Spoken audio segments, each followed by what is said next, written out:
ભારત દેશની માટીનો કણે કણ પવિત્ર છે. ભગવાન રામ અને કૃષ્ણ આ માટીમાં નાચ્યા. હજારો ઋષિઓએ લોક કલ્યાણ માટે પોતાના જીવન ખર્ચી નાખ્યા.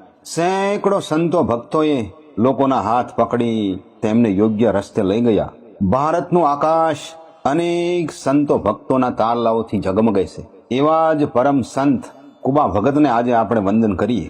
રાજસ્થાનની ધીંગી ધરામાં કે જ્યાં રાજપૂતોની તલવારના તેજ તિખારા ઝર્યા છે, રણચંડી બનીને રજપૂતાણીઓએ જ્યાં દુશ્મનોના માથા વાઢ્યા છે, આવી શૌર્ય, ત્યાગ અને પવિત્રતાની ભૂમિ પર કુબા ભગત નામે કુંભાર રહે, પોતાનું સ્વકર્મ કરે.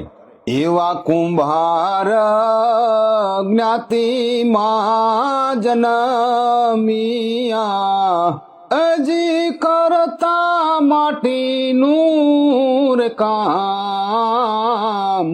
એવા કુંભાર જ્ઞાતિમાં જનમિયા. આમ માટીના વાસણ બનાવવાનો પોતાનો ધંધો કરે, પતિ પત્ની પરસેવાની કમાણી કરીને પોતાનું ગુજરાન ચલાવે અને ભજન ભક્તિ કરે. આખા ગામમાં સૌ કુબા ભગત તરીકે જ ઓળખે. સાધુ, સંત, સંન્યાસી અને અભ્યાગતોના ઉતારા કુબા ભગતના ઘેર જ હોય. અતિથિને આવકાર આપી સેવા, ચાકરી અને પ્રેમથી રોટલો જમાડે. એટલે કુબા ભગતનો સંસાર ધન્યો ગૃહસ્થાશ્રમ હતો. એક દિવસ ગામના પાદરમાં સાધુની જમાત આવી છે. ભેળા હાથી, ઘોડાનો મોટો રસાલો છે. જોગીની જમાતના મહંત ગામમાં ટેલ નાખે છે. એક ટંકના ભોજન માટે કોઈ ભાવિક જનની શોધ કરે છે, પણ આવડો મોટો રસાલો જોઈ કોઈ હા પાડતું નથી. જોગીની જમાતના મહંત, શેઠ, સાહુકાર અને દરબારોની ડેલીએથી પાછા વળ્યા.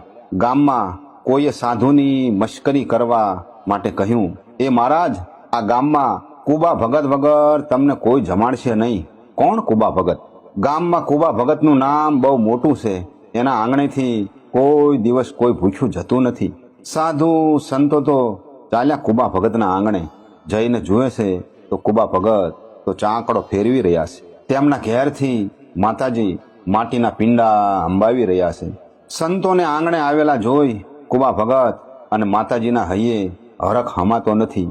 જોગીની જમાતના મહંતને સમજાઈ ગયું કે આ તો કોઈએ આપણી મશ્કરી કરી છે. પણ કુબા ભગતનો ભાવ જોઈ ભગતનું આંગણું પાવન કર્યું. બે હાથ જોડી કુબા ભગત બોલ્યા, બાપુ, શું સેવા કરું? આજ અમારું આંગણું તમે પાવન કર્યું. સેવા તો કાંઈ નહીં, પણ તારું નામ સાંભળીને આવ્યા હતા ભગત. તો મારા ઘેર આજે ભોજન લઈને જજો બાપુ. ભગત, હું એકલો નથી, આખી જમાત છે મારી સાથે. કુબા ભગત બોલ્યા, ભલે ને હોય બાપુ, પંગત પાડશું. કુબા ભગત તો ઉપડ્યા ગામમાં સીધું સાબાન લેવા. 200 સાધુ સંતોની જમાત કુબા ભગત દુકાને દુકાને ફરવા માંડ્યા, પણ કોઈ હા પાડતું નથી. ફરતા ફરતા એક શેઠે કુબા ભગતની વાત સાંભળી અને કહ્યું, ભગત, 200 માણસોનું સીધું તમને દીધું, પણ તમારે મારી એક શરત માનવી પડશે. કુબા ભગત તો આનંદમાં આવીને બોલ્યા કે શેઠ, તમે કહો તે શરત મને કબૂલ છે. જો મારે ઘેર સાધુ સંતો જમતા હોય તો તમે કહેશો એ બધું કબૂલ. ભગત, શરત આકરી છે હો. શેઠે નોકરને હુકમ કર્યો કે આ ભગતના ઘેર 200 માણસોનું સીધું પોગાડો. કુબા ભગત બોલ્યા, બોલો શેઠ, શું શરત છે? મારે એક કૂવો ખોદાવો છે, એ તમારે ગાળી આપવો પડશે. ભલે શેઠ. કુબા ભગતે સાધુ સંતોને ભોજન આપ્યું, આનંદથી જમાડ્યા. બીજા દિવસે કુબા ભગત અને માતાજી વચન મુજબ શેઠના ઘેર હાજર થયા. શેઠે કૂવો ગાળવાની જગ્યા દેખાડી. કુબા ભગત કૂવો ગાળવા લાગ્યા અને માતાજી માટી હારવા લાગ્યા. કૂવો ખોદાતો જાય છે અને કુબા ભગત ઊંડો ઉતારતા જાય છે. ભગતે માટી ભેગી કરી અને એ માટીને બહાર કાઢવા માતાજી કૂવામાં ઉતર્યા અને અચાનક ઉપરથી ભેખડ પડી. કુબા ભગત અને માતાજી બંને અંદર દટાઈ ગયા. ગામમાં રાડારાડ અને હાહાકાર મચી ગયો. ગામ લોકોએ માટી કાઢવા માંડી, પણ કાંઈ આરો આવ્યો નહીં. બંને પતિ પત્ની કૂવામાં જ સમાઈ ગયા. એ વાત ઉપર વર્ષોના વાણા વીતી ગયા.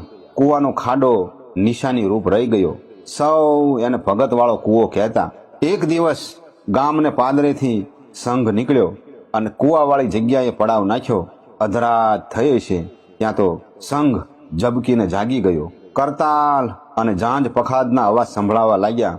ભજનના સૂર જાણે ધરતીના પેટાળમાંથી પાણીની સરવાળી ફૂટે એમ ફૂટીને બહાર આવતા હતા. સંઘના યાત્રાળુઓએ જઈને ગામ ધણી રાજાને વાત કરી. રાજાએ કૂવો ખોદાવવાનું શરૂ કરાવ્યું. માટી બહાર નીકળવા લાગી. કૂવાના તળિયે સૌએ જોયું તો કુબા ભગત અને માતાજી હરિ કીર્તનમાં તલ્લીન છે. રાજાએ કુબા ભગત અને માતાજીને બહાર કાઢ્યા. પાલખી મગાવી, સામૈયા કરી, પધરામણી કરી. એવા પરમ સંત કુબા ભગત અને તેમના ધર્મપત્ની માતાજીને આજે આપણે ભાવથી વંદન કરીએ.